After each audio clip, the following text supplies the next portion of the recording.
Olá, muito boa noite para você. Consultas eletivas nos postos de saúde, clínicas e hospitais particulares estão suspensas em Patos de Minas. No primeiro dia do decreto com regras mais rígidas, o movimento é intenso nas ruas e comerciantes atingidos em cheio temem o futuro dos negócios. O deputado anuncia 3 milhões para investir na saúde de Patos de Minas, mas sem data para dinheiro cair no caixa. Sem trégua. Mais um dia que ultrapassa em 200 o número de confirmados com coronavírus em Patos de Minas. Quem sair de casa com Covid-19 pode responder a processo criminal.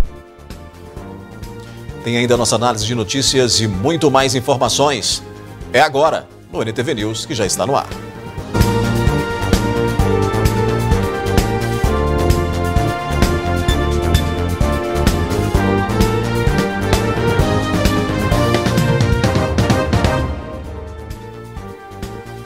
Deflagrou nesta quinta-feira a operação Terceira Parcela, que investiga fraudes no recebimento de auxílio emergencial do governo federal. 200 policiais federais cumpriram 66 mandados de busca e apreensão em 39 cidades mineiras, entre elas Patos de Minas. A operação é para identificar fraudes em massa e desarticular organizações criminosas. A ação é fruto do trabalho conjunto da Polícia Federal, Ministério Público, também o Ministério Público Federal, da Cidadania, o Ministério da Cidadania, a Caixa, a Receita Federal, a Controladoria Geral da União e o Tribunal de Contas da União. 2 armas de fogo foram apreendidas nesta quinta-feira na comunidade de Pilar. Uma pessoa foi conduzida para a delegacia. De acordo com a Polícia Militar, a ocorrência foi registrada a partir de denúncias de moradores a respeito de armas de fogo em uma residência na comunidade de Pilar, em Patos de Minas. Há alguns dias nós recebemos a informação, que esse cidadão ele possuía algumas armas de fogo em sua residência, lá na comunidade de Pilar. E nessa data nós deslocamos até o local, para fazer verificação. Esse cidadão ele franqueou a entrada em sua residência, e nós verificamos que ele possuía lá 2 armas de fogo. As armas encontradas estavam com registro vencido desde 2017 e por esse motivo foram apreendidas. O proprietário também foi conduzido para a Delegacia de Polícia Civil de Patos de Minas para as devidas providências. O CRAF, ele encontrava-se com a data de validade de 2017. Em razão disso, a gente realizou a apreensão das armas e a condução dele aqui à delegacia, repassando ao delegado de plantão para demais providências. O percentual das famílias endividadas com dívidas em atraso ou não atingiu 66,5% no mês passado, segundo pesquisa nacional de endividamento e inadimplência do consumidor, que foi divulgada nesta quinta-feira. Em dezembro de 2020, era 0,3% menor. Veja só. Já o percentual de inadimplentes, ou seja, dívidas ou contas em atraso, atingiu quase 25% das famílias. Em dezembro, era maior, 25,2%. Segundo a Confederação Nacional do Comércio de Bens, Serviços e Turismo, o percentual de dívidas com cartão de crédito entre o total de endividados chegou a 80,5%, subindo para um patamar histórico. Outros motivos do endividamento em janeiro foram carnês, financiamento de carro e crédito pessoal. O tempo médio com pagamento em atraso chegou a quase 64 dias e o tempo médio de comprometimento com dívida ficou em quase 7 meses. Os preços dos combustíveis vão subir de novo, a segunda alta só neste mês. Os reajustes foram autorizados pela Petrobras com a justificativa de se alinhar à cotação internacional. A partir desta sexta-feira, o valor médio do litro da gasolina nas refinarias será de R$ 2,48, alta de 10,2%, 23 centavos mais. O preço médio do diesel nas refinarias será de R$ 2,58, depois de aumento de 34 centavos por litro, reajuste de 15%. Já aqui no NTV News, no primeiro dia do decreto com regras mais rígidas, ruas movimentadas em Patos de Minas e comerciantes atingidos em cheio temem o futuro dos negócios.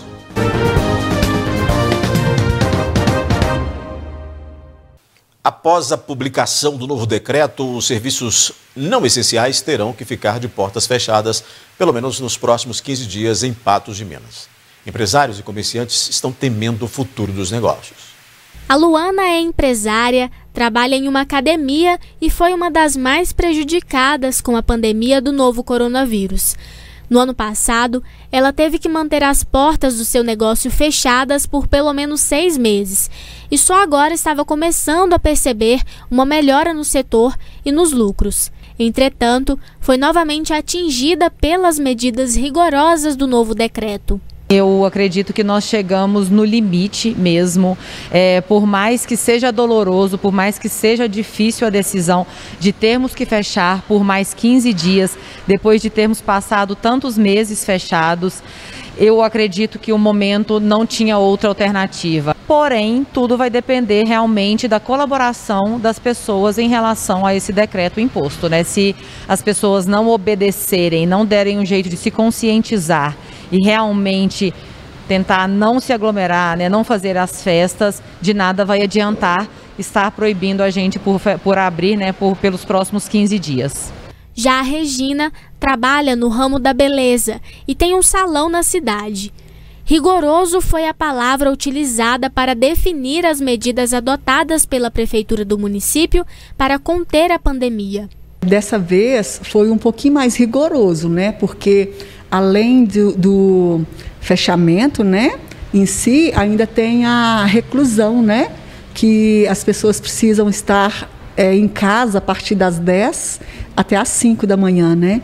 Então, de alguma forma, eu acho que essa ideia, essa resolução, agora sim, vai colocar principalmente os jovens, né, nos seus devidos lugares e saber da responsabilidade e saber o ponto que a nossa cidade chegou, né? Independente de qual setor se trabalhe, há a preocupação com a economia local diante das novas restrições. Manter as despesas com as portas fechadas é uma incógnita. A gente enxerga com muita preocupação, porque as coisas estão difíceis. Esse ano de 2021, né, começou com as vendas muito fracas, caiu bastante. É o que a gente escuta aqui, no geral, nos comerciantes, uma queda muito acentuada nas vendas.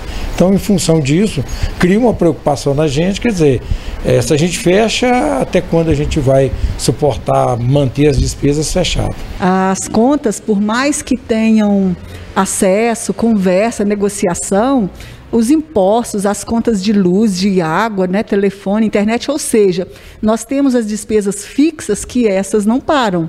As despesas variáveis a gente consegue, né, colocar ali um limite e dar um jeito. O ano passado nós passamos 6 meses fechados, né, e o retorno foi muito complicado, foi muito gradativo.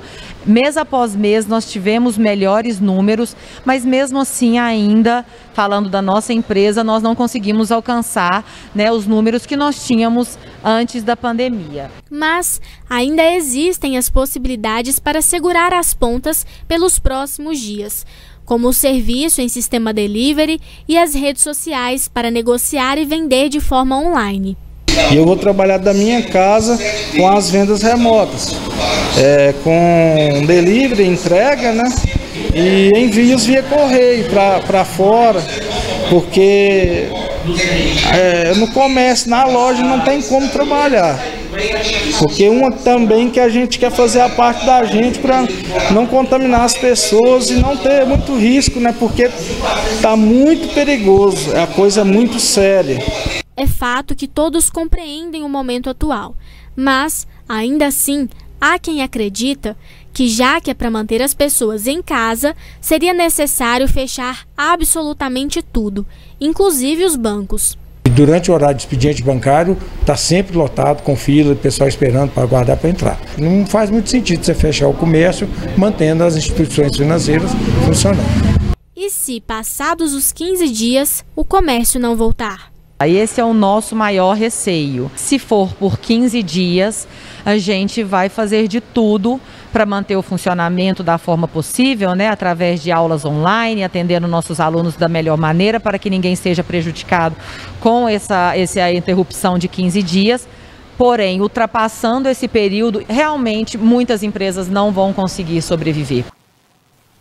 Nas portas dos bancos e loterias, nesta quinta-feira, as filas grandes se repetiram, mas desta vez mais organizadas. E mesmo com o início do decreto, que determinou o fechamento dos serviços não essenciais, as ruas ficaram lotadas. Depois de 2 dias fechados, filas enormes nas portas dos bancos e lotéricas nesta quarta-feira em Patos de Minas.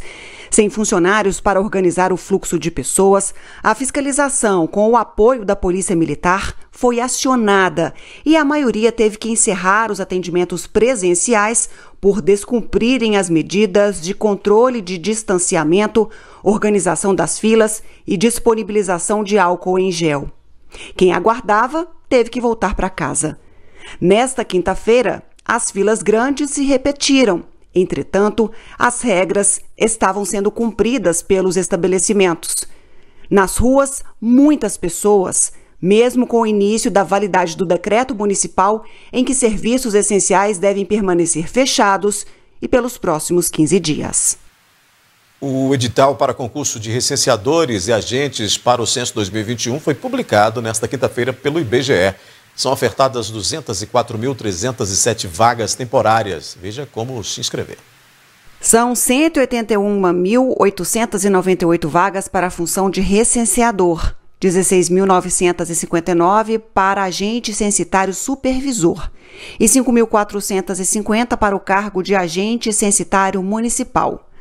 Para o cargo de agente censitário municipal, o salário previsto é de R$ 2.100 e agente censitário supervisor R$ 1.700. As inscrições podem ser feitas desta sexta-feira até 15 de março. A taxa custa R$ 39,49. Para a função de recenseador, as inscrições começam no dia 23 de fevereiro e vão até 19 de março. A taxa é de R$ 25,77. A remuneração será conforme a produção. As inscrições devem ser feitas pelo site sebrasp.org.br. Para o cargo de agente censitário municipal e agente censitário, é exigido o ensino médio completo. A jornada de trabalho é de 40 horas semanais. A previsão de duração do contrato para as duas funções é de 5 meses. Já para a função de recenseador, é preciso ter ensino fundamental completo. A jornada de trabalho é de no mínimo 25 horas semanais e a previsão de duração do contrato é de até 3 meses. Pois é, a prova para o cargo de agente censitário municipal e agente censitário supervisor deve acontecer em 18 de abril. E a de recenseador está marcada para 25 de abril. Já, campanha da Fraternidade 2021 discute negacionismo e violência contra as minorias. E morador pede poda preventiva de árvores para evitar acidentes.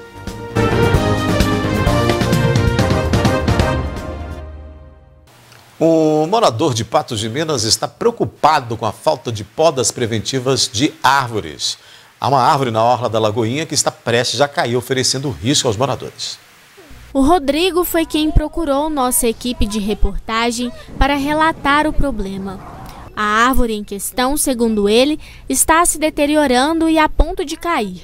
O problema é que há crianças e idosos que frequentam a orla da Lagoinha e logo podem ser atingidos caso algum dos galhos caia. Ela já está cheia de brocas, já está condenada a árvore, igual como se vocês viram lá em cima, os galhos secos, isso é igual a gente fica com as nossas crianças aqui de baixo, nem tantas vezes a gente nem fica, esse fica aqui brincando.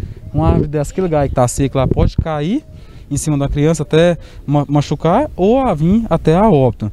Ele conta ainda que já procurou a prefeitura do município para pedir a poda de árvores, mas até hoje ninguém foi até o local para verificar a situação. O morador pede providências. Eu já liguei lá já 3 vezes, portanto eu já não vou mais ligar mais. A única coisa que eu peço à secretaria é que faz a remoção da árvore e eu responsabilizo de plantar outra árvore no local. Uma árvore viva que vai florir ou dar até frutos para a nossa sociedade aqui. Nós não queremos ver uma criança ou um idoso machucado por causa dessa árvore. Igual vocês veem as brocas embaixo, os galhos secos, tudo tombado e já não tem mais, como se diz, essa árvore não tem mais serventia aqui para nós.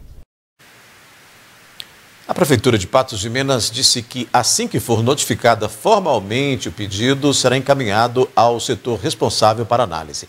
A Diretoria de Comunicação informará a diretoria competente sobre a situação para que uma equipe seja enviada ao local, ou seja, não se sabe quando a poda preventiva deverá ser feita.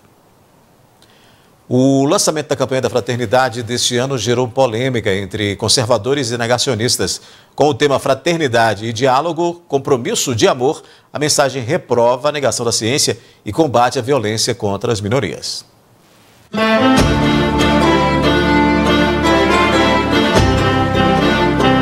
A campanha lançada nesta quarta tem como tema Fraternidade e Diálogo, Compromisso de Amor. No texto que detalha a ação, prevista até 4 de abril e que serve para a vida toda, a CNBB e o CONIC fazem críticas à negação à ciência e à cultura da violência contra mulheres, negros, indígenas e pessoas LGBTQI+.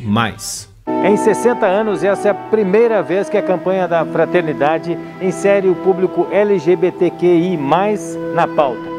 Um avanço importante que segue a visão plural e democrática do Papa Francisco desde o Vaticano. Mas, infelizmente, nem todos seguem este caminho de fé e boa vontade. Nas redes sociais, fundamentalistas se mobilizaram contra. Alguns disseram que não irão contribuir com a campanha, que também arrecada recursos para projetos sociais e igrejas. Todos aqueles que atacam vão oportunamente compreender que não estão exatamente na linha da comunhão e que precisam de verdade compreender a verdade de cada coisa. A nossa igreja está no caminho exatamente para a unidade. Este teólogo reforça a palavra do bispo metropolitano e diz que os críticos usam as redes sociais para dar falso testemunho da fé de Cristo. Como que uma campanha da fraternidade vai deixar de dialogar com esses, nossos irmãos e irmãs? Você colocou muito bem, que nós chamamos uma minoria, mas que na verdade são os grupos sociais, que estão aí marginalizados. Então, se o cristianismo, se ele fala do amor, se ele fala do diálogo, se ele fala da paz, e a campanha da fraternidade, ela propõe, então, construir pontes e superar esses muros que foram criados e continuam sendo criados. E agora, nós percebemos aí nesses últimos dias, nas redes sociais, nas mídias, toda essa campanha contra a campanha da fraternidade. Então, há uma acusação que, no meu ver, não tem nenhum fundamento, uma vez que o fundamento da campanha é o fundamento do amor e do diálogo, que estão baseados aí na própria prática, na própria experiência de Jesus. Patrícia integra o Mães pela Liberdade. Para ela, a campanha leva à prática o evangelho, que prega o diálogo e o amor.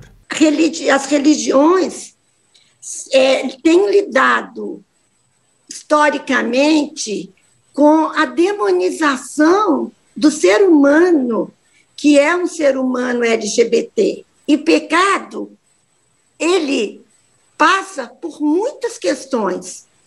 Ele passa pelo preconceito, ele passa pela maledicência, ele passa pela negação do amor, ele passa pela negação da fraternidade. O grupo de escoteiros de Patos de Minas continua se reunindo, mas de forma remota, atividades diferentes para se ajustar aos novos tempos. As fotos são antes da pandemia. Nesse tempo, os escoteiros realizavam atividades presenciais, iam para a mata, aprendiam sobre sobrevivência e responsabilidade. Hoje, restam apenas saudades dos escoteiros e dos líderes. Com certeza é um sentimento de saudade, esse tempo todo que a gente fica longe das atividades presenciais, Foi realmente um desafio, para todos nós conseguir lidar com esse sistema remoto, Não foi fácil para todos. E realmente a gente sente saudade, quando vê as fotos, relembrando os momentos que a gente teve ali presencialmente, as atividades, os acampamentos, e toda aquela reunião do pessoal, aquela união. O pessoal sente muito saudade desses momentos. A saudade que é a teoria do escotismo é aprender na prática, Então, você vai fazendo na prática hoje que tem que fazer online, agora a coisa prática mudou um pouco, Então, a filosofia é a mesma, porém a gente tem que fazer novos métodos, Mas foi um aprendizado bom, estamos conseguindo manter o grupo unido até hoje, graças a Deus. O escotismo é um movimento onde os jovens são protagonistas e se tornam capazes de mudar o mundo. diversão, contato com a natureza, trabalho em equipe e ajuda ao próximo. O grupo de escoteiros São Francisco de Patos de Minas comemora nesta quinta-feira 14 anos de existência. O sentimento é de angústia, porque na verdade ninguém quer o online, infelizmente. Todo mundo está ansioso para o retorno do presencial. O online é muito ruim, mas é uma forma da gente trabalhar o nosso autoconhecimento, né? A gente trabalhar as nossas vontades. Isso é um processo educativo também. Eu saber e passar por dificuldades, saber que eu tenho que me desenvolver naquele momento, e é dessa forma. Não adianta eu ficar, às vezes, contrariado ou abandonar o movimento. É fazer adaptação para o momento que a gente tem. Hoje, por causa da pandemia, os escoteiros recebem as atividades em casa. A reunião é feita através da internet. Nada de se aglomerar por enquanto. Mesmo assim, os exercícios são repassados. Eu mesmo, por minha experiência dentro do movimento, eu tive muita experiência boa, por exemplo, em questão de aprendizado. Eu aprendi sobre agricultura, aprendi sobre primeiros socorros, aprendi sobre saneamento ambiental e demais coisas sobre o meio ambiente. A gente também bate muito na tecla de preservação do meio ambiente, porque, querendo ou não, o meio ambiente está morrendo devagarinho e a gente tem que fazer o máximo possível para que possamos restaurá-lo. Posso dizer que sou muito grata a tudo que o grupo fez por mim, porque eu era muito tímida, muito introvertida. Eu aprendi a conviver com as pessoas, a falar com as pessoas. Eu desenvolvi espíritos de liderança que na escola foi imprescindível. Os escoteiros no formato virtual fizeram com que o grupo abrisse mais as portas para outros conhecimentos e conhecesse novas culturas. Muitas atividades que a gente fez, muitas reuniões que nós fizemos com pessoas bem distantes, que a gente não faria presencial, a gente consegue fazer de forma online. Conhecer pessoas novas, culturas diferentes, regiões, estados diferentes, até países diferentes, a gente conseguiu fazer durante o ano de 2020. Foi muito legal nesse aspecto. Mas lembrando que o grupo de escoteiros São Francisco de Patos de Minas está com inscrições abertas, viu? Para participar é só entrar em contato pelo telefone 99926-5231. Vou repetir, 99926-5231, está aí na tela então, para você poder participar. A seguir tem análise da notícia. Deputado anuncia 3 milhões para investir na saúde de Patos de Minas, mas sem data para dinheiro cair na conta. Sem trégua, mais um dia que ultrapassa em 200 o número de confirmados com coronavírus em Patos de Minas. Minas Gerais é o estado brasileiro que percentualmente menos investiu em saúde ao longo do ano passado, mesmo com a pandemia de Covid-19. Segundo o relatório resumido de execução orçamentária divulgado pela Secretaria de Estado da Fazenda, o Estado fechou o ano com 5,7 bilhões de despesas líquidas em saúde, o que corresponde a 10,75% dos impostos arrecadados. Por lei, os gastos com saúde devem somar 12% da receita. Também investiram menos que esse percentual o Paraná, com 10,83%, o Mato Grosso, com 11,6%. O Amazonas foi o que mais investiu, 19,70%. O deputado estadual Eli Tarquínio destinou 3 milhões de reais para Patos de Minas aplicar no enfrentamento da pandemia. Porém, não há data para que o repasse chegue. Ao todo, 3 milhões de reais de verba impositiva foi destinada para Patos de Minas. A quantia deve ser utilizada no combate ao novo coronavírus. Para ajudar na despesa, que a prefeitura tem muito, porque Patos é uma cidade polo regional, eu fiz uma soma das minhas verbas a que eu tenho direito, as emendas, né, impositivas, que essas emendas impositivas são reguladas por leis.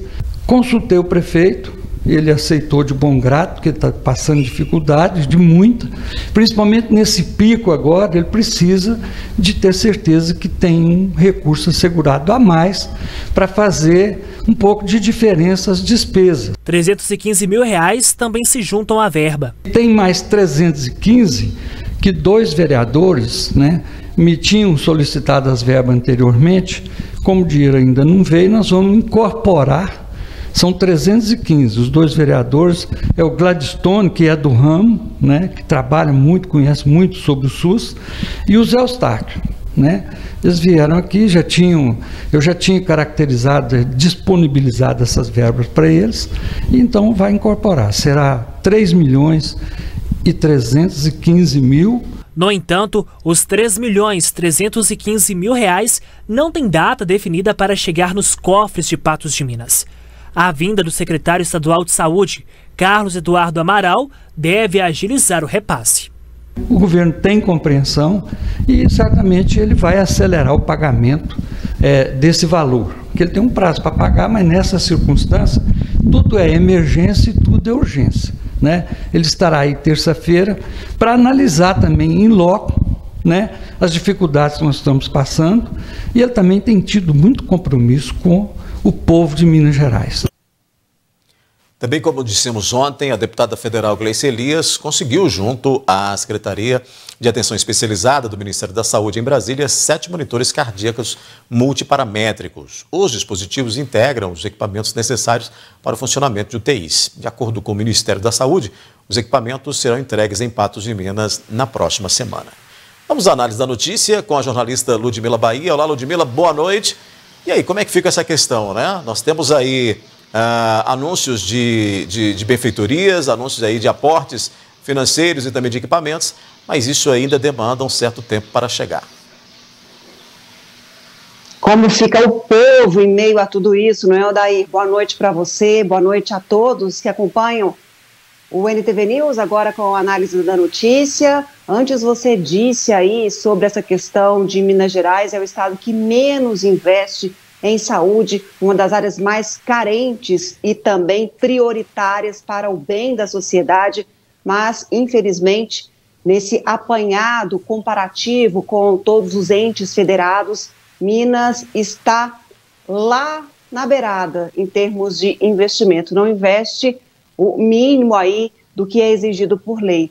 E aí a gente tem essa questão, né? Tem esse repasse, o anúncio desse repasse, que devemos sim comemorar, celebrar, mas ainda não está em caixa e sequer tem uma data. E saúde é algo urgente, a vida ela não espera, né? Então é algo que é preciso ser agilizado, é preciso chegar ao caixa, é preciso ser investido em melhorias das mais diversas, seja de insumos, com aquisição de equipamentos, aberturas de mais leitos, porque o gargalo a gente está vivendo nesse momento, é agora que a gente precisa desse socorro. E outros repasses, outras verbas, elas têm que chegar sempre, a todo momento. Saúde é uma área, assim como outras prioritárias também, mas que precisa desse olhar cuidadoso e desse investimento constante.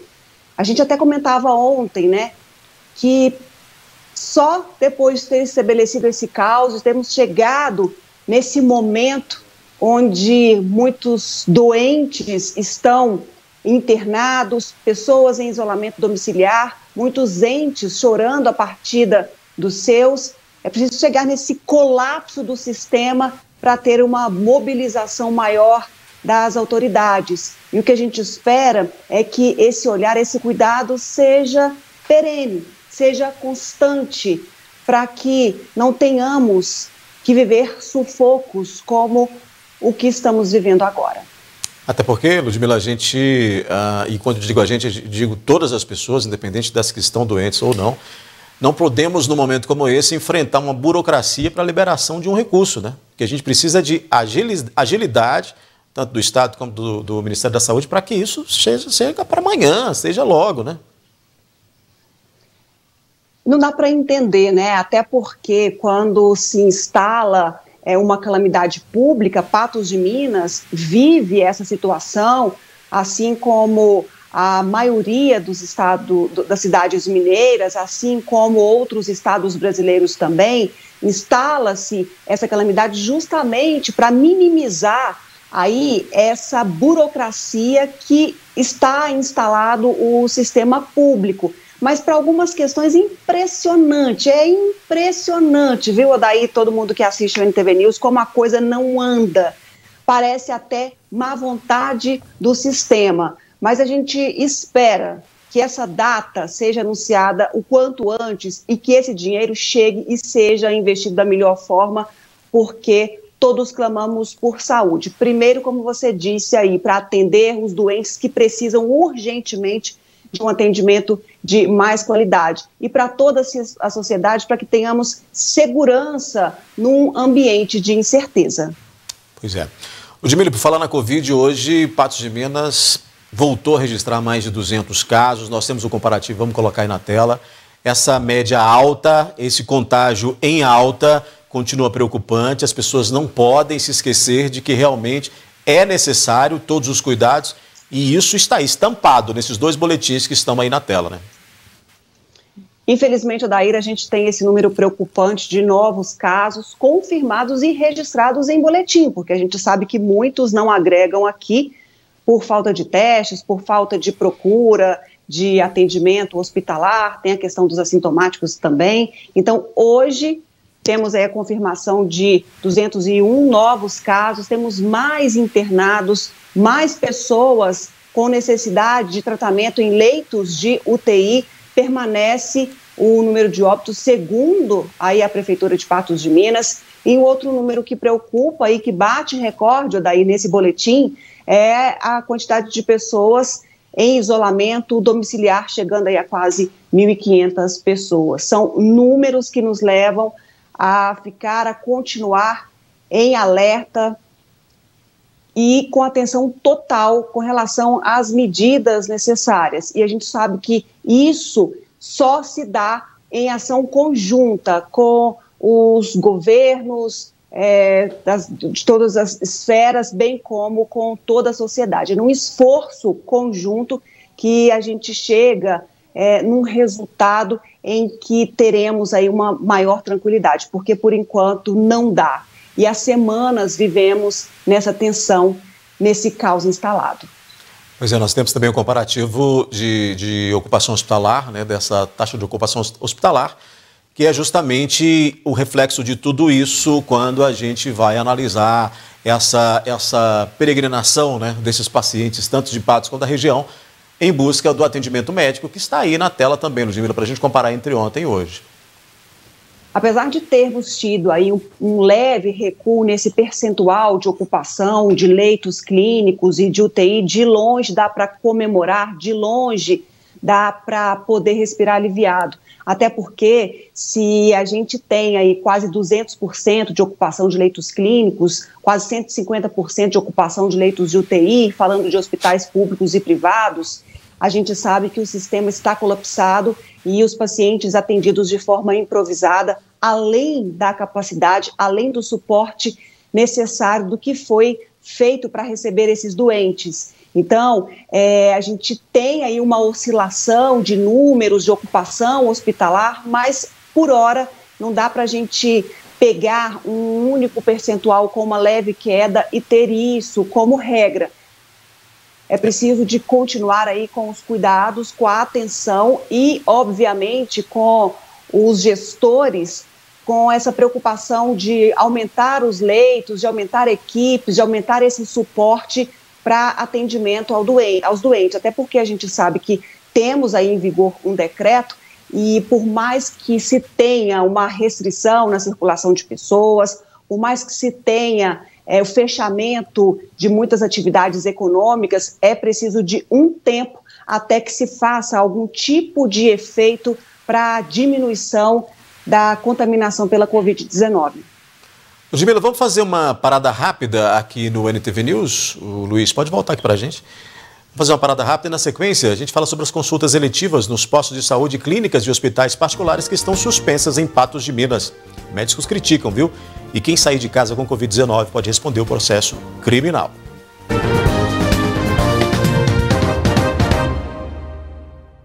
As consultas agendadas em unidades básicas de saúde em Patos de Minas estão suspensas. A Prefeitura diz que é necessário para conter a disseminação da Covid-19, mas médicos acreditam que haverá prejuízos. Até o dia 4 de março, serão assistidos nas unidades básicas de saúde da família sintomáticos respiratórios leves, casos suspeitos de dengue e usuários com queixas.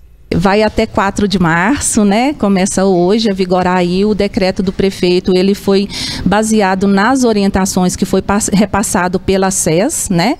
É uma realidade da macro-região hoje, né? Então, diante dessa realidade, nós temos que reorganizar o nosso serviço, que é o que nós temos feito o tempo todo para atender às demandas que têm surgido. Desta forma, os atendimentos eletivos, aqueles agendados com antecedência, estão suspensos. A orientação é para procurar as unidades somente se realmente necessário, das 7 às 17 horas. Isso foi necessário pelo aumento dos casos e pela questão da infraestrutura do sistema de saúde no momento ser insuficiente para atender mais casos originados da Covid-19. A Secretaria se coloca à disposição, assim como as unidades de saúde, por meio remoto, ou seja, qualquer dúvida, faça uma ligação até sua unidade de referência ou até a Secretaria Municipal de Saúde. O deputado estadual Eri Tarquínio considera a medida como drástica. É uma medida um pouco drástica, mas no primeiro momento, né, a gente tem que aceitar, porque é importante, né? O pessoal, muitas vezes, o indivíduo, né, que faz parte de uma sociedade, ele esquece que ele tem uma vida coletiva também. Ele tem a vida individual, às vezes ele é sadio, mas ele pode ser veículo da doença sem manifestação. Então, essa medida mais drástica, ela vai ser resolvida, e tem solução sim, através da emergência e urgência nos pronto-socorro, na UPA. Na UPA não, a UPA só vai doenças que não seja ligada à Covid. Lá existe uma triagem, não é isso? E os postos de saúde também, todos vão certamente estar fechados também, mas as consultas chamadas eletivas, elas se transformam quando o paciente está sentindo muito, ele vai ao pronto-socorro. Tem pronto-socorro público e tem pronto-socorro particular. Eu acredito que essa medida, às vezes, também pode, às vezes, ser relaxada conforme a decisão do comitê. Nas redes sociais, a decisão dividiu opiniões. Uma mulher questionou sobre o atendimento a grávidas. Já outra disse que atendimentos a pacientes crônicos deveriam continuar. Ô, Ludmila, e essa medida, hein, que divide opiniões, inclusive entre médicos, sobre essa questão aí dessa suspensão desses atendimentos? Pois é, Daria, eu conversei hoje com muitos médicos, com diretores, gestores hospitalares. É uma medida que divide opiniões, até porque a gente sabe da necessidade do controle de muitas doenças, esse impasse, essa angústia que gera, né, ao saber que você não tem a disponibilidade médica quando você precisa, mas quem decide a urgência e a emergência do problema é o paciente. Então, independente de qual seja ele, sentir uma coisa maior, tem sim que procurar as unidades hospitalares, seja pública, seja particular, para receber atendimento. Não dá para ficar em casa esperando 15 dias se há uma urgência, se há um agravamento de qualquer tipo de patologia, de sintoma, da doença que tenha, seja crônica ou não. Não dá para esperar, isso é evidente. Mas é uma medida drástica, conforme coloca o doutor Eli, sim, e uma medida desesperada para tentar conter aí a Covid-19. A gente sabe que por meses tivemos flexibilização de medidas, não tivemos aí novos decretos, tivemos aí a flexibilização por completo do Minas Consciente, que basicamente ele se desmontou desde a sua criação, do seu estabelecimento ali, e isso gerou nas pessoas, em toda a sociedade, que a gente poderia ter uma vida mais próximo do normal, que a gente poderia estabelecer as conexões, os relacionamentos em sociedade sem muitos problemas, né? Ficou autorizado que as pessoas circulassem com toda a tranquilidade, logicamente com as recomendações de medidas necessárias, máscaras, álcool em gel e essas coisas que a gente sabe muito bem.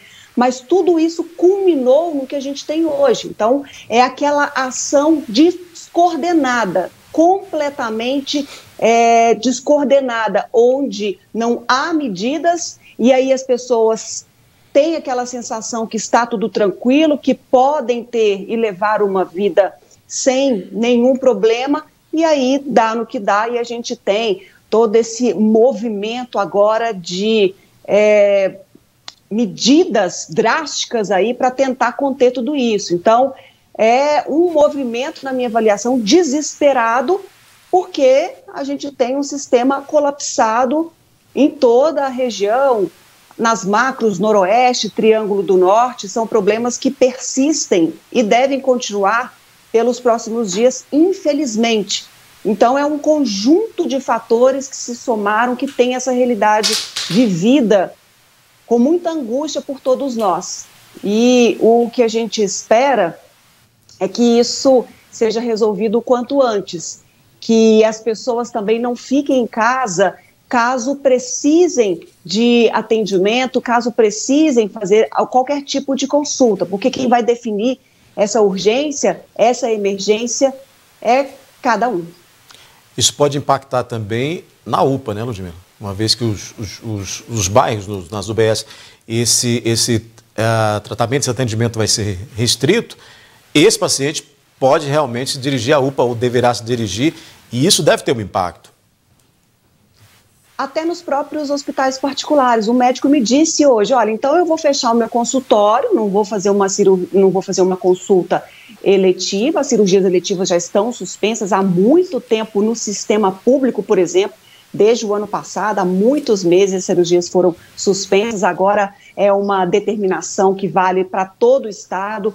Unidades públicas e particulares estão proibidas de fazer o procedimento, mas com relação às cirurgias, as consultas eletivas vale pelo prazo de 15 dias em Patos de Minas, é uma determinação do prefeito Luiz Eduardo Falcão, baseado aí em indicadores, em orientações de outras esferas, de outros entes federados, mas o que os médicos também temem é isso, que haja uma procura muito grande também no pronto-socorro, na própria UPA, e aí nos fecha muito a conta que essa medida é para diminuir o fluxo de pessoas em hospitais, se pode ocorrer essa aglomeração nesses locais. Você questionou a vigilância em saúde, né, Ludmila? Nós temos, inclusive, uma tela que mostra uma resposta aí, falando justamente desses questionamentos relacionados a esse assunto, né? E aí a diretoria da Vigilância em Saúde reforçou que consultas somente emergenciais e caberá a cada profissional decidir, mas aí a gente reforça, o paciente será o grande determinante para esse profissional definir se é ou não uma emergência, porque só ele sabe o tamanho da gravidade, só ele sabe o tamanho da dor e tudo mais. E aí é uma medida que a vigilância reforça para poder tentar aí diminuir a circulação de pessoas e, com isso, diminuir também a disseminação do vírus da Covid-19.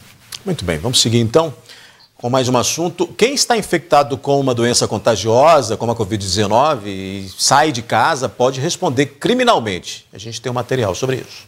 Segundo o artigo 268 do Código Penal, a pessoa que infringir determinação do poder público destinada a impedir a introdução ou a propagação de doença contagiosa terá pena, detenção, de 1 mês a 1 ano, além da multa.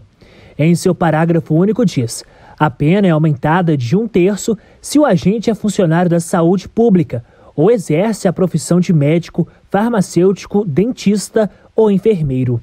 Omissão de notificação de doença. Esse artigo 268 do Código Penal, ele pode ser utilizado para garantir o cumprimento das medidas em defesa da saúde pública.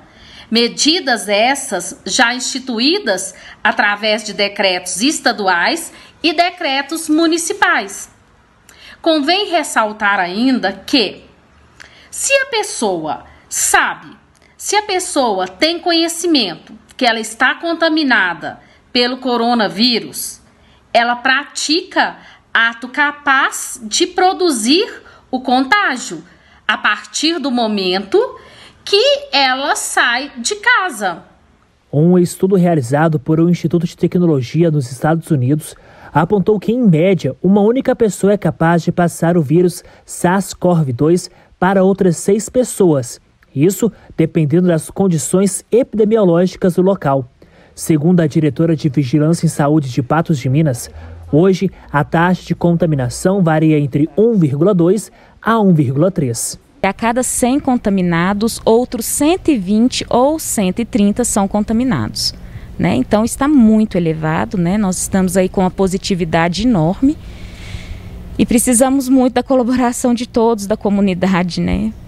Desta forma, todas as medidas de prevenção devem ser tomadas, respeitando sempre seu espaço e do outro. Precisa manter os cuidados, o uso de máscara em qualquer local, inclusive vias públicas, andando no carro, caminhando na rua, ao supermercado, na farmácia, né? E a higienização das mãos também, que é de extrema importância. O Supremo Tribunal Federal decidiu que a vacinação compulsória é constitucional. Os ministros entenderam que a vacinação obrigatória não é vacinação forçada, pois as medidas restritivas são necessárias, uma vez que a saúde coletiva não pode ser prejudicada por decisão individual. É a coletividade que deve prevalecer, o bem-estar da coletividade. Ludmila, você falou agora mais cedo, quando a gente mostrou o boletim, das mais de 1.000 pessoas doentes que estão em casa, né, se recuperando dessa doença. E aí a gente entra nesse assunto de que quem sai, mesmo doente, para a rua, infectando outras pessoas, deve responder criminalmente.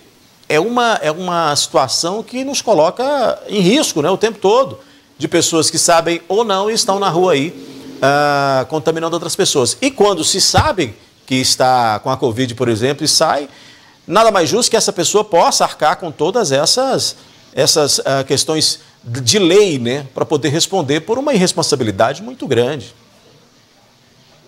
E que não fique só no se for flagrada, se for pega, que se cumpra a lei, até para poder termos um exemplo. A gente está falando de saúde pública. Quantas pessoas essa pessoa irresponsável que sai para as ruas doente pode contaminar?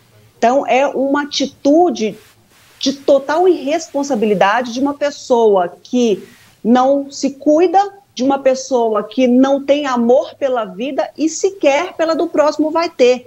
Então, o que a gente espera é que seja uma lei aplicada, seja uma lei que passe a valer, que as pessoas fiquem vigilantes com relação a isso. A gente tem recebido aí algumas denúncias, algumas reclamações de pessoas exatamente com esse comportamento, mas que as autoridades sejam comunicadas, sejam informadas para que essa lei, para que essa punição possa ser aplicada e que sirva de exemplo para todos, né? É preciso de mudar essa cultura, é preciso de alguma forma aí tentar mudar esse comportamento, porque a gente está falando de sociedade. Se a gente vive coletivamente, a gente tem que respeitar o próximo. O mínimo que se espera é respeito. É verdade. Vamos em frente, agora a gente fala de uma denúncia. A filha de uma idosa de 100 anos, que está internada no Hospital São Lucas, em Patos de Minas, entrou em contato com a reportagem da NTV para reclamar do hospital. Segundo ela, a mãe teria sido retirada do centro de terapia intensiva por ordem do diretor do hospital e ela está temendo pela vida da idosa. O repórter Rafael Ribeiro tem as informações aí. A nossa reportagem foi chamada até o Hospital São Lucas, em Patos de Minas, para atender uma denúncia. A solicitante foi a Maria Luísa, ela é filha de uma mulher de 100 anos. Essa idosa é a Sebastiana de Aquino Nunes e na segunda-feira desta semana ela passou mal depois de sofrer uma insuficiência cardíaca, é usuária aí do marca-passo e foi para a UPA da cidade. Logo depois conseguiu uma transferência e veio para o Hospital São Lucas, aonde está tratando no Centro de Terapia Intensiva aqui da unidade do São Lucas. Mas uma situação deixou a filha dela, Maria Luísa, bastante triste, porque ela foi informada por médicos, funcionários do hospital, que a mãe dela, que precisava desse local para ficar, então, numa condição melhor, precisaria sair do CTI. Foi então que você, Maria Luísa, entrou em desespero com toda essa situação, né? Foi. Aí eu pedi que chamasse o doutor José Maria, que era o responsável do CTI, e ele que teria dado a alta. Aí ele falou para mim com todas as palavras que ele tinha descido todos os pacientes por ordem do William, que o SUS tinha negado e que não tinha como ele fazer nada. Você falou que depois que a sua mãe saiu do CTI, a situação dela piorou. A aparência dela mudou totalmente. Ela está apática, ela não está respondendo os sinais vitais. E aí eu desesperei. Aí eu mandei chamar ele veio e falou com todas as letras que era o William que tinha mandado liberar, porque o SUS não estava pagando. E que inclusive tinha uma mulher lá, que terminal de câncer, que ele segurou ela lá 9 dias porque não tinha como descer com ela. E hoje eles desceram com ela. E eu falei, mas... Não era mais pessoas? Era mais pessoas, desceu com todos, quase todos que estavam no CTI. Aí eu peguei e falei, questionei ele, falei, uai, doutor, mas como que o senhor faz uma coisa dessa? Se fosse a sua mãe, você faria isso? Por isso que eu liguei para vocês, Rafael. Porque muita gente morre sem atendimento. Por isso que ninguém quer fazer parceria com esse hospital. Agora, a nossa reportagem veio conversar com a administração. Nós não encontramos o William, que é diretor administrativo aqui do Hospital São Lucas. Conversamos com alguns funcionários que conversaram e contaram como funciona esse sistema aqui do hospital. É pelo sistema SUS Fácil, ou seja, essa determinação não foi feita pelo hospital, mas sim pelo sistema SUS Fácil, que dá essa ordem, e o hospital é obrigado, se for necessário, tirar os pacientes da CTI. Nós, inclusive, indagamos os funcionários sobre como estaria a situação da Sebastiana, da dona Sebastiana de 100 anos, porque ela tem problema de saúde, está se tratando e o medo da filha é que ela não consiga ficar em outro lugar a não ser na CTI. E nós tivemos uma resposta de que a dona Sebastiana, ela foi removida novamente para o CTI. É uma notícia que deixa mais ou menos aliviada a Maria Luísa. Está mais aliviada agora, depois que nós chegamos e recebeu essa notícia, né? Eu estou mais aliviada, sabe por quê? Porque eu sei que agora eles vão cuidar dela. E enquanto a minha mãe estiver precisando do CTI, porque lá na UPA ela estava sendo muito bem tratada. Se entra no SUS Fácil, por que o hospital recebeu ela? Se eles não têm parceria com o SUS não estava pagando, era só eles negar, porque ela não tinha vindo para cá. Muito bom, Maria Luísa. Agora nós aguardamos uma resposta do Hospital São Lucas, nós tentamos resposta que não conseguimos até o momento.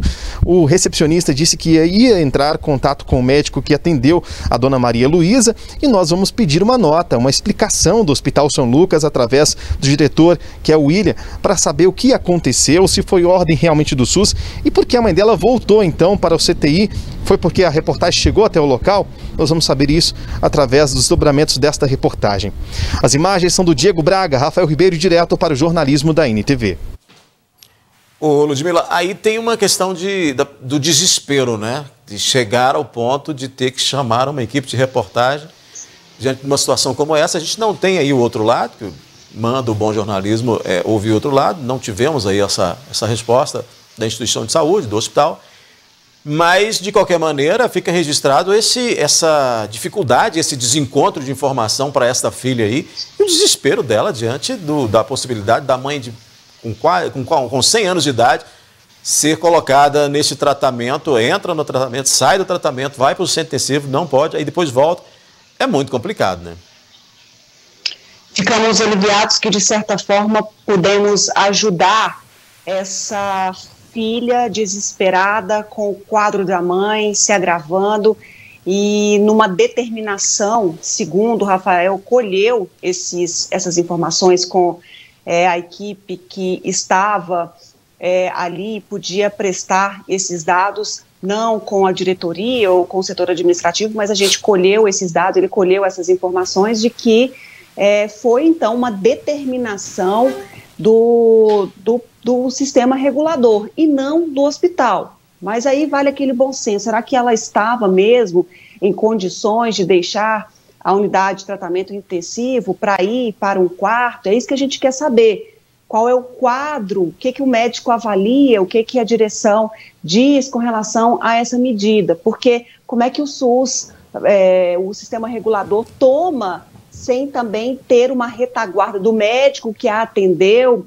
sem ter uma informação coerente sobre o estado de saúde dela? Então, assim, o SUS toma essa decisão a partir do que o próprio médico informa. O que a gente quer saber é como está o quadro da dona Sebastiana, se ela tem condições mesmo de ir para um quarto, se recuperar dessa forma, ou precisa, conforme a filha relata, conforme até chegada na nossa reportagem, ela voltou para a UTI para continuar o tratamento. É isso que a gente quer saber, né? Nessa angústia que a gente fica, mas de qualquer forma a gente estima e a gente espera que a dona Sebastiana se recupere o quanto antes, e a gente continua à procura dessa resposta, desse parecer médico, para a gente entender melhor esse caso, viu, Odair? Dona Sebastiana tem um século de vida e merece todo o respeito, assim como uma criança que entrasse lá nessa unidade, mas merece principalmente informações precisas e corretas para essa família, para esse desespero ser pelo menos atenuado, e uma explicação correta sobre isso. Ludmila, e a gente fecha então o nosso análise desta quinta-feira com essa informação aí, né? A gente termina por aqui, Odair, muito obrigada a todos pela companhia, pela audiência. Amanhã a gente volta com mais informações e com, se Deus quiser, boas informações da dona Sebastiana também. Obrigada a todos, saúde, cuidem-se. Tchau, tchau. Obrigado, Ludmila. Outras notícias, você acessa o portal patujá.com.br. O NTV News volta amanhã, nova edição, às 19 horas. Até lá.